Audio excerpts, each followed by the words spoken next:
इसका मतलब है कि गांव वालों का कहना सच है। कहाँ जाएंगी आप? जहाँ ये रास्ता खत्म होता है। लेकिन यहाँ तो चारों तरफ वीराना है। इस वीराने में एक हवेली भी है। फिल्म वीराना के चुड़ैल नकीता के भयानक करतूतों के बारे में तो हम सभी कमोवेश जानते हैं, लेकिन हमारे चैनल के माननीय सदस्य रॉक VS7 MP ने इस नकीता डायन की चुड़ैल बनने की एक कहानी हमारे कमेंट बॉक्स में लिखे, जो हम वीडियो के जरिए आप तक पहुंचाने की कोशिश कर रहे हैं। वीराना फिल्म का फ्लैशबैक, नकीता की चुड़ैल बनने की कहानी। एक बड़ी हवेली में नकीता नाम की एक औरत रहती थी। वो दिखने में बेहद खूबसूरत और सुंदर थी, लेकिन इसके साथ वो बहुत गुस्सैल और झगड़ेलू स्वभाव की भी थी। नकीता काफ़ी अमीर थी, पैसों की या किसी और चीज़ की उसे कोई कमी नहीं थी। उसकी इस अमीरी का राज उसका एक रिश्तेदार तांत्रिक बाबा था। नकीता की शादी भी हुई थी, लेकिन उसका पति उसके गुस्सैल और झगड़ेलू स्वभाव से काफ़ी तंग आ चुका था। मायूसी के कारण नकीता की पति को शराब की लत लग गई थी और वो काफ़ी शराब पीने भी लगा था। कुछ दिनों के बाद नकीता को अपने नौकर से पता चलता है कि उसकी पति किसी और औरत से छुपकर मिलता है। एक रात को इसी बात पर नकीता और उसकी पति में काफ़ी ज़ोर ज़ोर से झगड़ा होता है। नकीता की पति शराब के नशे में उसे बोलता है कि तू एक गुस्सैल और झगड़ेलू चुड़ैल है। मैं तुझसे नहीं, तेरे पैसों की वजह से तुझसे शादी की थी ताकि मैं अय्याशी कर सकूं। समझी चुड़ैल कहीं की। पति की बात सुनकर नकीता को और ज़्यादा गुस्सा आ जाता है और अपने पति को ज़ोर से थप्पड़ लगा देती है।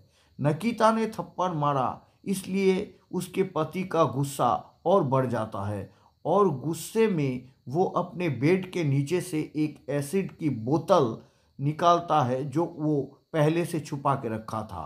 वो बोतल नकीता के सर पर फेंक कर मारता है। नकीता ज़ोर से चिल्लाती है। एसिड से नकीता का पूरा चेहरा जलकर खराब होने लगता है। उसकी एक आंख जलकर लाल हो जाती है। धीरे धीरे नकीता के चेहरे का पूरी तरह से नक्शा ही बदल जाता है और देखते देखते ही पूरा चेहरा खराब और बदसूरत हो जाता है। तभी आसमान में बिजली कड़कती है, गड़गड़ाहट होती है और नकीता बेहोश होकर ज़मीन पर गिर जाती है। फिर उसका पति तिजोरी से उसके सारे जेवरात और पैसे लेकर वहाँ से भाग जाता है। नकीता का एक नौकर नकीता को उसी हालत में वो तांत्रिक बाबा के पास लेकर जाता है। नकीता की हालत देखकर तांत्रिक बाबा को बहुत गुस्सा आता है। नकीता जब होश में आती है तब बाबा से बोलती है, मुझे मेरा जिस्म वैसा का वैसा वापस चाहिए, इसे ठीक कीजिए। तांत्रिक बाबा बोलता है, तुम्हारा जला हुआ जिस्म ठीक हो जाएगा, लेकिन तुम्हें इसके लिए एक काम करना होगा। तुम्हें हर अमावस की रात को एक नौजवान का गर्म खून पीना होगा। गर्म खून पीते ही तुम्हारा जिस्म ठीक हो जाएगा, लेकिन कुछ दिनों के लिए। नकीता अपना खूबसूरत जिस्म पाने के लिए कुछ भी करने को तैयार थी। फिर तांत्रिक बाबा महाकाल के शैतानी पुतले के सामने निकिता को एक चमगादड़ वाला लॉकेट पहना देता है और नकीता को बोलता है, ये चमगादड़ वाला लॉकेट हमेशा अपने गले में पहन कर रखना, जिससे तुम अपनी इंसानी जिस्म को फिर से वापस पा सकते हो। तुम्हारा ये जिस्म महाकाल के काल की शक्ति की देन है। उस दिन से हर अमावस की रात को तांत्रिक बाबा के साथी किसी नौजवान को पकड़कर लाते और नकीता को उसका खून पिलाते। नौजवान का खून पीकर नकीता अपनी शैतानी प्यास बुझाने लगती है।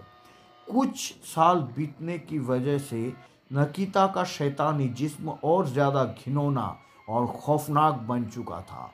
अपने खूबसूरती और खोए हुए जिस्म की रौनक वापस पाने के लिए नकीता खुद अब नौजवानों को शिकार करने लगता है। आबादी से कोसों दूर वीरान जंगल में राह भटके मुसाफिरों को अपने जवानी के जाल में फांसकर फुसलाकर हवेली में ले आती है और फिर उनके खून चूस लेती है। आज से कुछ साल पहले मैं शहर से गांव आ रहा था। मैं रास्ता भटककर वीराने में चला गया। वहां मैंने झाड़ियों के पीछे एक काले लिबास में नौजवान लड़की को देखा, लेकिन मेरे देखते ही देखते मेरी आंखों के सामने वो लड़की चमगादड़ बनकर मेरे चेहरे पे चिपक गई और मुझे जख्मी कर दिया। मैंने मौत को अपनी आंखों से देखा है ठाकुर साहब। नौजवानों की लाशें अब जंगल में, झाड़ी में, नदी के किनारे पाए जाने लगी।